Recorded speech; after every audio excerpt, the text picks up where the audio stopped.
Bonjour à toi et bienvenue sur la chaîne Tutoc. Dans la vidéo précédente, je t'ai présenté 5 méthodes que propose Binance pour pouvoir alimenter ton portefeuille depuis ton compte bancaire. Malheureusement, on a vu aussi que Binance ne propose plus les virements SEPA qui étaient faciles à mettre en place et surtout qui étaient gratuits. Dans cette vidéo, je vais te présenter ma méthode, ou plutôt une méthode, car elle n'est pas de moi, mais elle est utilisée par beaucoup de personnes qui sont depuis longtemps dans le monde de la crypto. Allez, je vais t'expliquer tout cela après le générique.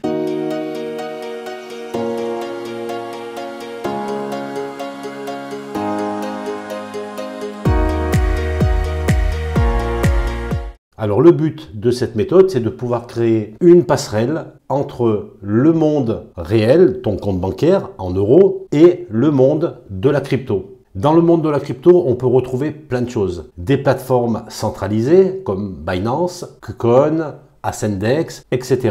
Il y a aussi des exchanges décentralisés sur les différentes blockchains. Il peut aussi avoir des wallets comme MetaMask. Cette méthode va vraiment te servir d'avoir cette passerelle qui va te permettre d'envoyer des euros de ton compte bancaire vers cette passerelle. Et ensuite, de cette passerelle, tu pourras aiguiller tes fonds comme tu le souhaites, soit vers des exchanges centralisés comme Binance ou alors vers un wallet MetaMask par exemple pour aller sur une blockchain en particulier. L'intérêt, c'est aussi à l'inverse, si par exemple tu investis dans un projet dans la DeFi, dans la finance décentralisée, et que tu fais un x100, que tu gagnes de l'argent et que tu comptes le ramener sur ton compte bancaire, et bien dans ces cas-là, tu pourras faire le chemin inverse, de ramener tes fonds depuis ton wallet MetaMask par exemple, vers cette passerelle, et de cette passerelle, tu pourras faire un virement SEPA de la passerelle vers ton compte bancaire. Voilà en résumé la méthode que j'utilise.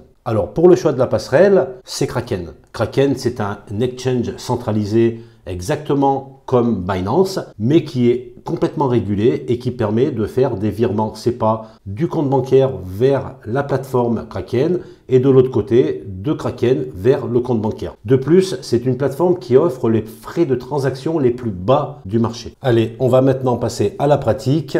Alors bien entendu, il va falloir d'abord ouvrir un compte Kraken et pour cela, il va falloir être vérifié en passant un KYC et lorsque le KYC sera terminé, vous pourrez envoyer des fonds vers Kraken dans un sens et dans l'autre. Alors pour envoyer des fonds, comment on fait? Il suffit d'aller dans le menu financement et là vous pouvez faire soit un dépôt, alors un dépôt en euros par exemple. Je choisis financer manuellement avec les coordonnées bancaires et je vais faire par exemple un dépôt de 1000 euros et automatiquement j'ai les coordonnées bancaires vers lesquelles je vais devoir faire mon virement. Donc j'ai l'IBAN, le nom de la banque et toutes les informations qu'il me faut pour pouvoir faire un nouveau virement. Pour faire un retrait, c'est l'autre bouton et là on va donc pouvoir retirer. Donc là par exemple j'ai 3000 euros actuellement sur mon compte Kraken, et je peux très bien récupérer, donc retirer les euros vers mon compte bancaire, vers mes coordonnées bancaires. Alors voilà pour la partie théorique,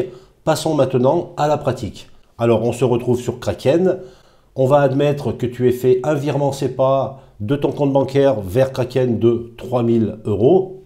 Et maintenant que ces 3000 euros sont sur ton compte Kraken, donc c'est ta passerelle, tu vas pouvoir les envoyer où tu veux. Alors on va prendre l'exemple, vu que j'en ai parlé dans ma dernière vidéo, d'envoyer des fonds vers le site de Binance. Je vais décider d'envoyer par exemple 1000 $ vers Binance. Alors je parle maintenant en dollars parce que lorsqu'on a passé la passerelle et que nous sommes dans le monde de la DeFi, généralement on parle en dollars. Donc si je veux envoyer 1000 $ vers Binance, il va falloir que je transforme une partie de mes fonds en euros vers de l'USDT par exemple. L'USDT qui est un stablecoin indexé sur le dollar. Alors pour cela, je vais me rendre dans la partie trading de Kraken. Je vais afficher la paire euro-USDT. Et je vais choisir d'acheter 1000 USDT au marché. Donc il suffit de cliquer sur vérification et confirmer mon ordre. L'ordre a été exécuté. J'ai donc vendu des euros pour obtenir 1000 USDT. Alors il me reste actuellement 2115 euros. Si j'ai le temps, je peux très bien mettre un ordre limite pour pouvoir acheter l'USDT à un meilleur prix. Donc pour cela, il suffit de se rendre dans la partie trading, de choisir un ordre en limite et d'afficher le prix d'achat. Donc par exemple, si je souhaite acheter de l'USDT, si le prix descend à 0,88, je mets le maximum des euros qu'il me reste et je peux donc confirmer mon ordre qui va se mettre dans mon carnet d'ordre et qui sera exécuté seulement si le prix baisse pour atteindre 0,88, ce qui peut optimiser mon achat en USDT. Donc on fait ça que lorsqu'on n'a pas vraiment besoin de ces fonds en euros et qu'on a le temps justement de passer un ordre limite. Revenons maintenant dans le portefeuille. Je souhaite donc faire un retrait de 1000 USDT depuis Kraken pour les déposer sur Binance. Donc là, je choisis tout simplement retrait. Alors là, maintenant, il faut choisir le bon réseau. Je vais choisir le réseau TRC20, qui est le réseau Tron et qui est aussi le réseau qui offre les frais les plus bas en transaction. Il faudra quand même que j'aille vérifier sur Binance si le dépôt d'USDT en TRC20 est aussi possible. Et maintenant, il me faut l'adresse de dépôt. Donc l'adresse que je vais aller récupérer sur Binance. J'ouvre donc ma plateforme Binance. Je cherche mon token USDT et je vais donc choisir le dépôt car je veux déposer de l'argent sur Binance. De la même façon, je regarde les réseaux qui sont autorisés pour un dépôt d'USDT et je vois que le réseau Tron TRC20 est disponible. Et donc j'ai une adresse qui s'affiche que je vais pouvoir copier et je vais pouvoir coller cette adresse sur Kraken. Je fais quand même une petite vérification de l'adresse, au moins avec les premiers caractères et les derniers caractères, pour vérifier que l'adresse est la bonne et la même des deux côtés.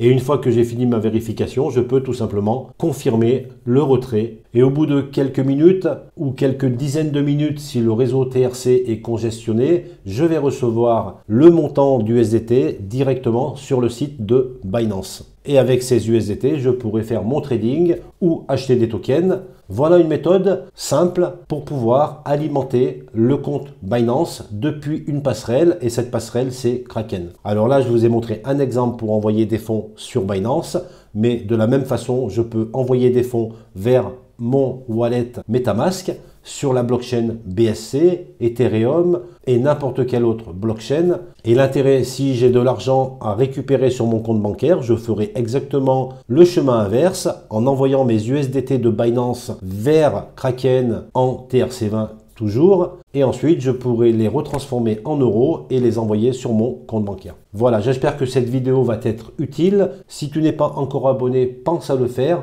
Pense aussi à liker cette vidéo. Et sur ce, je te dis à très vite.